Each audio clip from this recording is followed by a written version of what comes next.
नमस्कार दोस्तों, मैं राजलाल यादव अपने चैनल टारगेट विथ राजलाल के साथ एक बार फिर भौतिक विज्ञान पर आधारित स्तरीय वीडियो लेकर आया हूं। या यूं कहिए कि आज से मैं एक नया श्रृंखला स्टार्ट कर रहा हूं। भौतिक विज्ञान जिसका स्तर काफ़ी ऊंचा होगा। IAS, PCS, SI, bank, railway हर प्रकार के अभ्यर्थियों के लिए लाभदायक हो सकता है। तो चलते हैं सीधे, देखते हैं मात्रक और इकाई के बारे में। शक्ति का मात्रक है वाट। शक्ति का मात्रक वाट होता है। शक्ति का मात्रक वाट है। भौतिकी में शक्ति या विद्युत शक्ति वह दर है जिस पर कोई कार्य किया जाता है या ऊर्जा संचरित होती है। शक्ति बराबर कार्य बटे समय। शक्ति का एसआई मात्रक वाट है जो जूल प्रति सेकंड के बराबर है। बल का मात्रक न्यूटन होता है। बल का मात्रक न्यूटन होता है। फिर हम कहते हैं कि बल का मात्रक न्यूटन है जो एसआई मात्रक है, एसआई पद्धति में है, या इसे हम किलोग्राम मीटर प्रति सेकंड स्क्वायर कह सकते हैं। चूँकि बल बराबर होता है द्रव्यमान गुणे त्वरण। बल बराबर होता है द्रव्यमान गुणे त्वरण, F बराबर ma। तो किसी वस्तु पर बल लगाकर वस्तु के द्रव्यमान तथा उसके वेग में जो त्वरण उत्पन्न होता है उन दोनों का आपस में गुणा कर देते हैं। किसी वस्तु पर लगा बल जो होता है वस्तु के द्रव्यमान तथा उसमें उत्पन्न त्वरण के गुणनफल के बराबर होता है। कार्य का मात्रक जूल होता है। कार्य का मात्रक जूल होता है। कार्य का मात्रक जूल होता है। जब किसी वस्तु पर बल लगाकर विस्थापन उत्पन्न किया जाता है तो बल द्वारा किया गया कार्य बल तथा बल की दिशा में विस्थापन के गुणनफल के बराबर होता है। जब किसी वस्तु पर बल लगाकर विस्थापन उत्पन्न किया जाता है तो बल द्वारा किया गया कार्य बल तथा बल की दिशा में विस्थापन के गुणनफल के बराबर होता है। बल एक अदिश राशि है। इसका मात्रक न्यूटन मीटर है जिसे हम जूल कहते हैं। प्रकाश वर्ष मात्रक है, इकाई है, दूरी का है। प्रकाश वर्ष जो मात्रक है दूरी का है। फिर है अगला प्रश्न, प्रकाश वर्ष है। प्रकाश वर्ष है। प्रकाश वर्ष वह दूरी है जो प्रकाश एक वर्ष में तय करता है। यानी कि प्रकाश द्वारा एक वर्ष में तय किए गए समय को प्रकाश वर्ष कहते हैं। एक पारसेक तारों संबंधित दूरियां मापने का मात्रक है जो बराबर है। एक पारसेक जो है तारों संबंधित दूरियों को मापने का मात्रक है जो बराबर होता है 3.25 प्रकाश वर्ष। प्रकाश वर्ष के मित्रों, एक पारसेक जो होता है पैरालैक्टिक सेकेंड का संक्षिप्त रूप है। पारसेक जो होता है पैरालैक्टिक सेकेंड का संक्षिप्त रूप है। इसका प्रयोग लंबी खगोलीय दूरी को व्यक्त करने के संदर्भ में किया जाता है।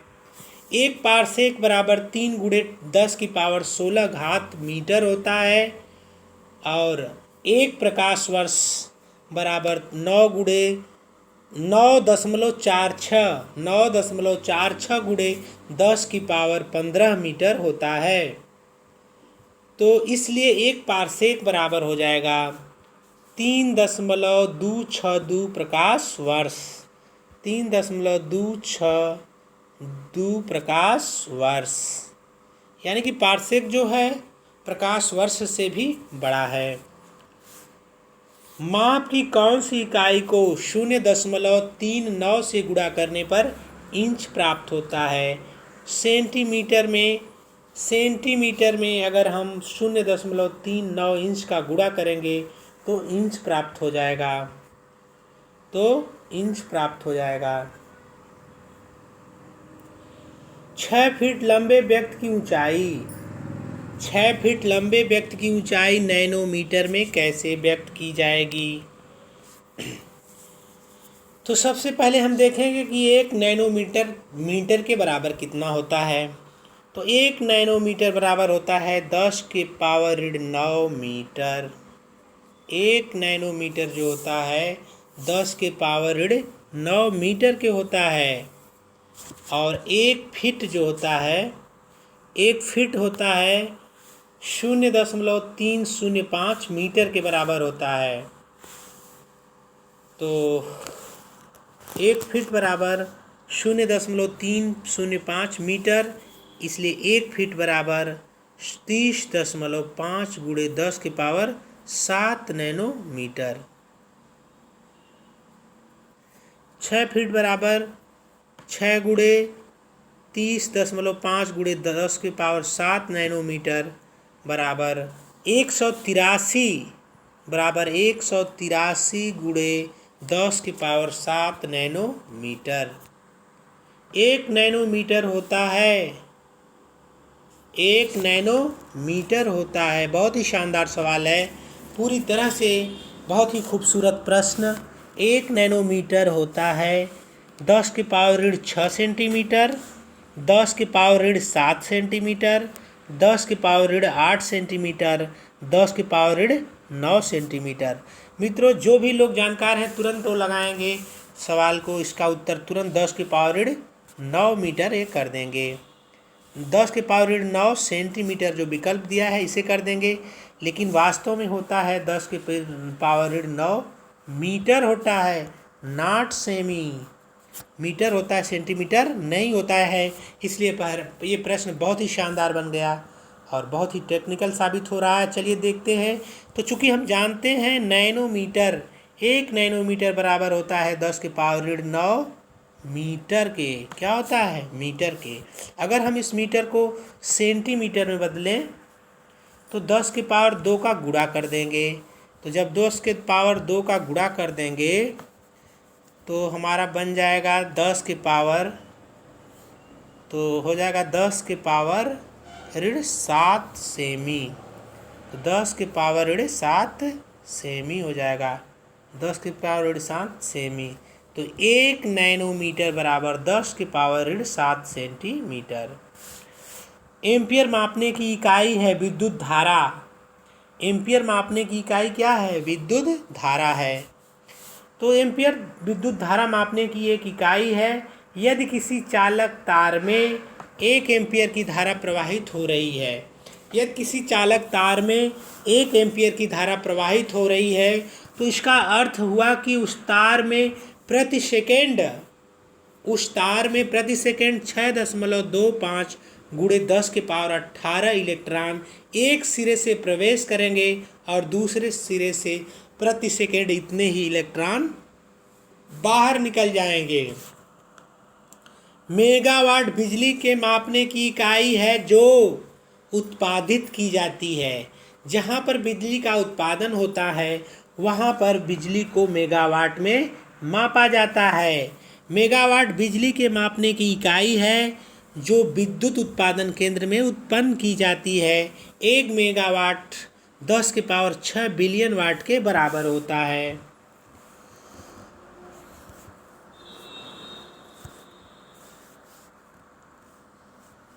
तो फिर हमको देखना है 16 के बाद 17 प्रश्न पर।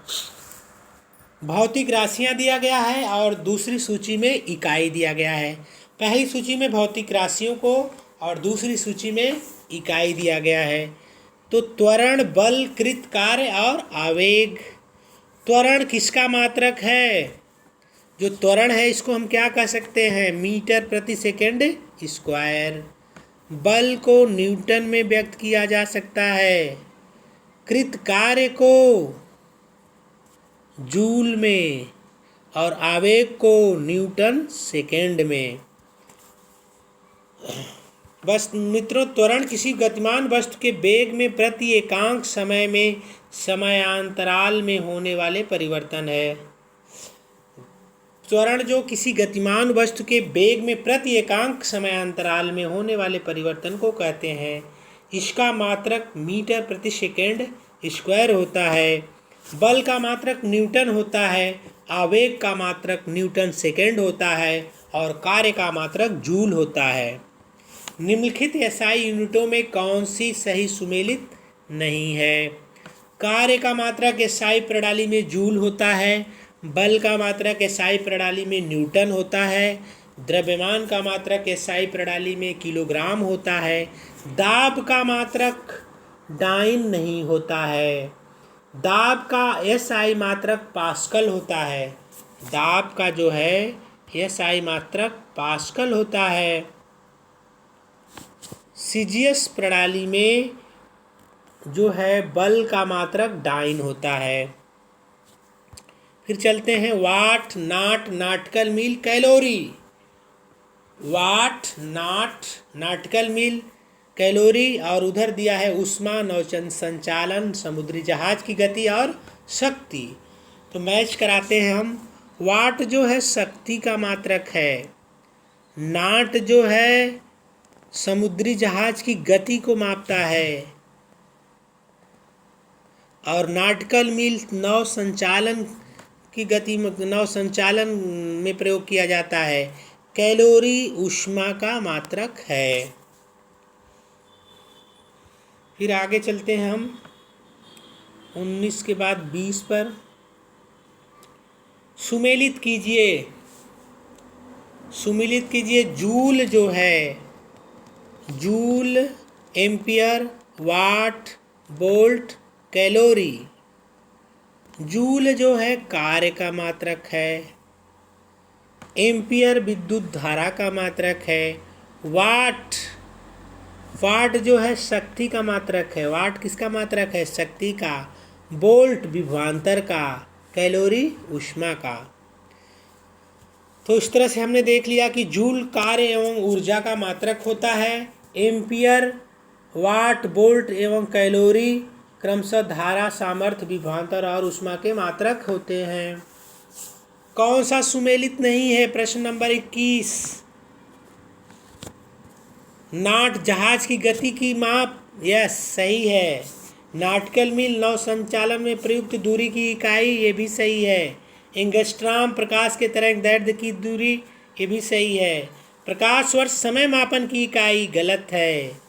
प्रकाश वर्ष जो होता है दूरी मापने की इकाई होता है। किसकी मापने की इकाई होता है? दूरी। अब चलते हैं प्रश्न नंबर 22 पर। एक हॉर्स पावर में कितने वाट होते हैं? तो तुरंत इसे सीधे सीधे याद रखिए कि एक हॉर्स पावर में 746 वाट होता है। एक हॉर्स पावर में 746 वाट होता है। उच्च वेग, तरंग दैर्ध्य, दाब, ऊष्मा और इधर दिया है मैक, एंगस्ट्राम, पास्कल, जूल। तो उच्च वेग जो मापा जाता है मैक संख्या से, तरंग दैर्ध्य को एंगस्ट्राम में, दाब को पास्कल में, ऊर्जा को जूल में। आगे फिर चलते हैं।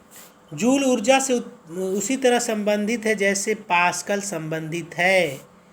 तो जूल जो है ऊर्जा का मात्रक है, तो उसका संबंध ऊर्जा से है, तो पास्कल का संबंध दाब से होगा।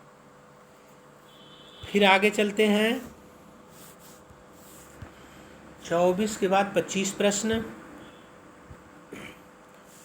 एक माइक्रोन बराबर होता है, ये कह रहे हैं एक माइक्रोन बराबर होता है। एक माइक्रोन बराबर होता है। एक माइक्रोन बराबर होता है। अगला मेरा सवाल है 1/10 मिलीमीटर, 1/100 मिलीमीटर, 1/1000 मिलीमीटर, 1/10,000 मिलीमीटर। तो मित्रों ये मतलब होता है एक माइक्रोन जो होता है 1/1000 मिलीमीटर के बराबर होता है। तो देखते हैं कैसे बराबर हो सकता है। चूँकि हम जानते हैं कि एक माइक्रोन बराबर 10 के पावर ऋण 6 मीटर होता है। मीटर होता है, 10 के पावर ऋण 6 मीटर होता है। चूँकि मीटर को मिलीमीटर में बदलना है तो हम 1000 का गुणा कर देंगे, तो 10 की पावर ऋण 6 गुणे 10 के पावर 3 बराबर 10 के पावर ऋण 3। इसका मतलब वो ये हो गया कि 10 के पावर ऋण 3 को हम लिख सकते हैं 1/1000 मिलीमीटर। तो 1 माइक्रोन 1/1000 मिलीमीटर होता है।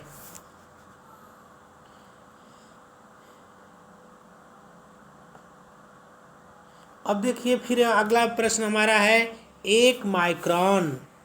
1 माइक्रोन लंबाई प्रदर्शित करता है। फिर भी ये भी सवाल बहुत ही शानदार है। 1 माइक्रोन प्रदर्शित करता है 10 के पावर ऋण 4 सेंटीमीटर, 1 मिलीमीटर के बराबर। और अगला है 10 के ऋण 4 सेमी को 1 मीटर को। तो इसका जो सही जवाब होगा 10 के पावर ऋण 4 सेंटीमीटर को। तो देखते हैं, इसमें भी थोड़ा सा कैलकुलेशन की आवश्यकता है। जो मूल फार्मूला है, चूँकि हम जानते हैं कि 1 माइक्रोन बराबर होता है 10 के पावर ऋण 6 मीटर। कितना होता है? 10 के पावर ऋण 6 मीटर। तो मीटर को सेंटीमीटर में बदलना है, तो हम लिख लेंगे 10 के पावर ऋण 6 गुणे 10 के पावर 2 बराबर 10 के पावर ऋण 4 मीटर। तो 1 माइक्रोन 10 के पावर ऋण 4 सेंटीमीटर के बराबर होगा। 1 माइक्रोन 10 के पावर ऋण 4 सेंटीमीटर के बराबर होगा, सेमी के बराबर होगा। अगला प्रश्न हमारा है, निम्नलिखित में कौन सा एक सुमेलित नहीं है?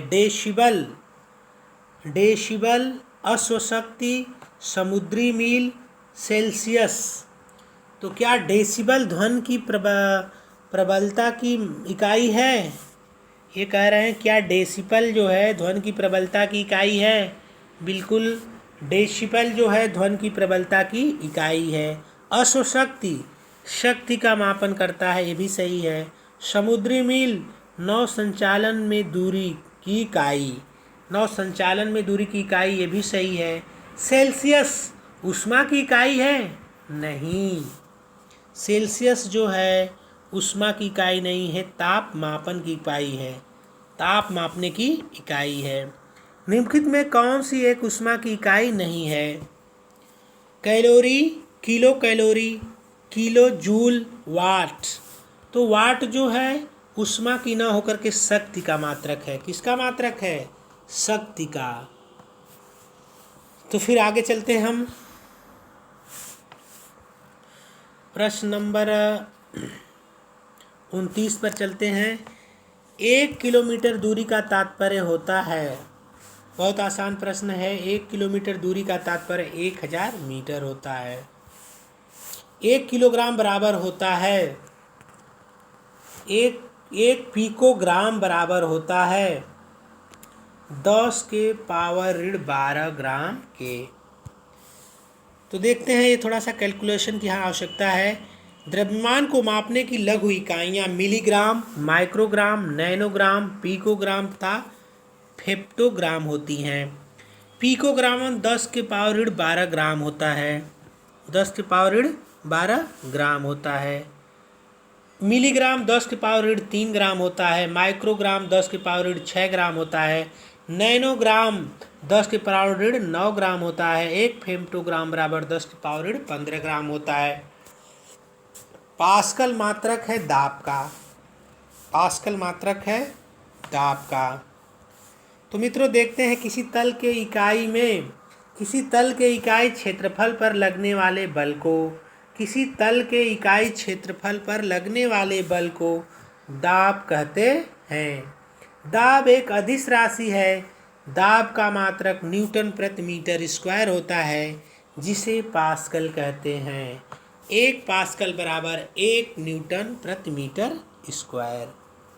परिस्थितिक दाब, एटमॉस्फेयर प्रेशर की इकाई क्या होती है? बार होती है। एटमॉस्फेयर दाब की इकाई जो होती है बार होती है। तो देखते हैं वायुदाब का SI मात्रक बार है जो 10 के पावर 5 न्यूटन मीटर के बराबर होता है। एक बार जो होता है 10 के पावर 5 न्यूटन प्रति मीटर स्क्वायर के बराबर होता है। SI मात्रक के रूप में पास्कल द्वारा परिभाषित किया जाता है कि एक बार बराबर 10 के पावर 5 पास्कल। 1 किलोग्राम प्रति सेमी स्क्वायर दाब समतुल्य होगा। एक बार के एक डाइन बराबर 1.02 गुणे 10 के पावर 6 किलोग्राम। एक बार बराबर 10 के पावर 6 डाइन प्रति सेमी स्क्वायर। इसलिए डाइन का मान बार के मान में प्रतिस्थापित करने पर एक बार बराबर 10/6 डाइन प्रति सेंटीमीटर स्क्वायर बराबर 1.02 गुणे 10 के पावर 6 गुणे 10 के पावर 6 किलोग्राम प्रति सेमी स्क्वायर बराबर 1.02 किलोग्राम प्रति सेमी स्क्वायर। तेल का एक बैरल निम्न में से किसके बराबर होता है? तेल का एक बैरल 159 लीटर के बराबर होता है। अक्सर जो तेल की अंतर्राष्ट्रीय माप होती है बैरल में किया जाता है। तो देखते हैं, पूर्व में तेल की मात्रा बैरल में मापी जाती थी, अब इसे घन मीटर में क्यूबिक मीटर्स में मापा जाता है। पूर्व में तेल की मात्रा बैरल में मापी जाती थी, अब इसे घन मीटर अर्थात क्यूबिक मीटर में मापा जाता है। एक बैरल बराबर 158.9873 लीटर। एक बैरल बराबर 0.158987 घन मीटर। एक बैरल बराबर 42 US गैलन। एक बैरल बराबर 34.9723 UK गैलन। लंबाई की न्यूनतम इकाई है जो 4 विकल्प हैं: micron, nanometre, angstrom, fermi metre. इसमें सबसे छोटी इकाई जो है फर्मी मीटर है। एक माइक्रोन बराबर 10 के पावर 6 मीटर। एक नैनोमीटर बराबर 10 के पावर 9 मीटर। एक एंगस्ट्रॉम बराबर 10 के पावर 10 मीटर। एक फर्मी मीटर बराबर 10 के पावर 15 मीटर। इस तरह प्रश्नगत विकल्पों में न्यूनतम इकाई जो है फर्मी मीटर है। सूची 1 को सूची 2 से सम्मिलित कीजिए। क्यूसेक, बाइट, रिक्टर, बार। क्यूसेक, बाइट, रिक्टर, बार। तो देखते हैं हम दोस्तों कि जो क्यूसेक है भूकंप की तीव्रता का मापन करता है। क्या करता है? भूकंप की तीव्रता। क्यूसेक जो होता है भूकंप की तीव्रता का मापन करता है। बाइट जो होता है कंप्यूटर की इकाई है।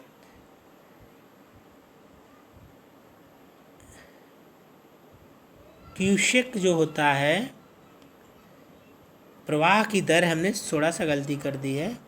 क्यूसेक जो होता है प्रवाह की दर को मापता है। किसको मापता है? प्रवाह की दर को। बाइट जो है कंप्यूटर की इकाई है।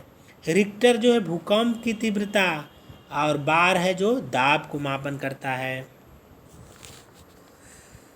फिर अगला प्रश्न देखते हैं।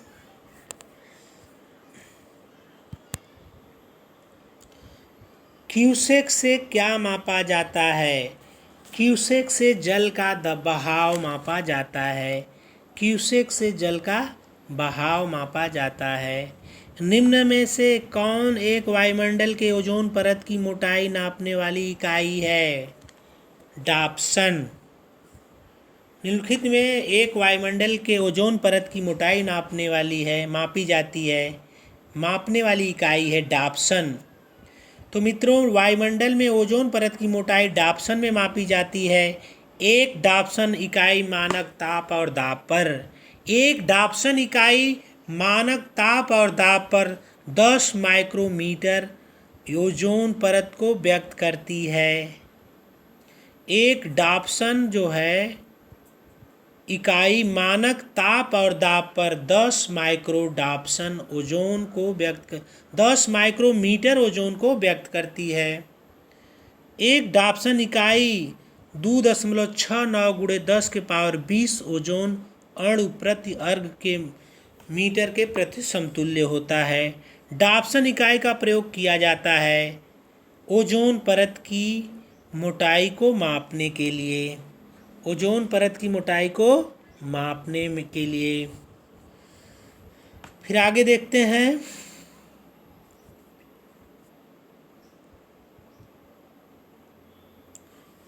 ओजोन परत की मोटाई को मापने के लिए। तो मित्रों, ये रहा हमारा आज का भौतिक विज्ञान पर प्रश्न उत्तर और व्याख्या, जिसका स्तर बहुत ही बड़ा अर्थात आईएएस और पीसीएस के स्तर का है और ये पूरी तरह से घटना चक्र की प्रस्तुति पर आधारित है। तो मित्रों, मेरे चैनल पर जो लोग नए हों वो मेरे चैनल को सब्सक्राइब कर लें, ताकि जो मैं वीडियो आप लोगों को अपलोड करता हूं उसकी तुरंत सूचना आप लोगों तक पहुंच जाए। तो चलिए मित्रों, आज के वीडियो में बस इतना ही। नमस्कार।